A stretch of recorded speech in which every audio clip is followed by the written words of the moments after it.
Mike Bako, China, of course, faced many obstacles to deliver these games. Firstly, Beijing only gets about 2 centimeters of snow a year, but was able to produce artificial snow using renewable energy. What did you make of the games? The games were a stunning success, all things considered. You did mention about the snow, the artificial snow that they had to make. They also had to completely rebuild from scratch their infrastructure just to get these games going and to gain interest from the China public, talking about building dozens of hockey arenas, dozens of skating centers, ski jumps, different things that the Chinese public and sporting public had never even experienced before, just to build up interest in these games.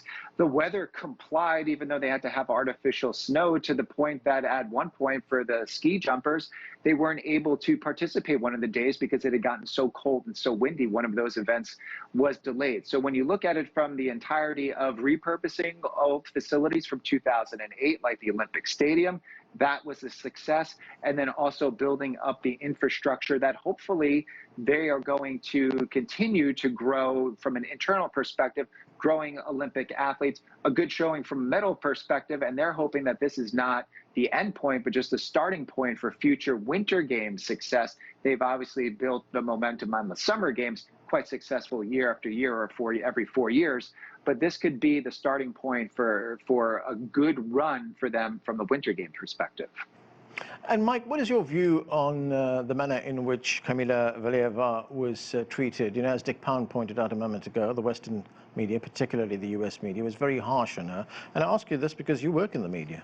Absolutely. And the media itself, the one that most of the viewing public for what it is this year, although these Olympic Games among the lowest ever rated, now it's spread out across different streaming platforms, but the main vitriol coming from the NBC sports commentators, Tara Lipinski and Johnny Weir, being vociferous and almost cheering for when Valieva fell and did not perform up to her standards. So they were really beating the drum for this negativity going forward. If you're just an outsider and you don't understand, as Mr. Pound was saying, a B sample, testing the lab, having a minor, that there is a process and a procedure that you have to go through. If you just hear keywords like Russian skater, Russian Olympic Committee, Russian doping, all of those things add up to a layman not understanding all the things that go into it. Now, keep in mind, though, the Russian Olympic Committee they're not there under the Russian flag because of so much doping that had gone on over the years and over the decades. So they don't really have the benefit of the doubt.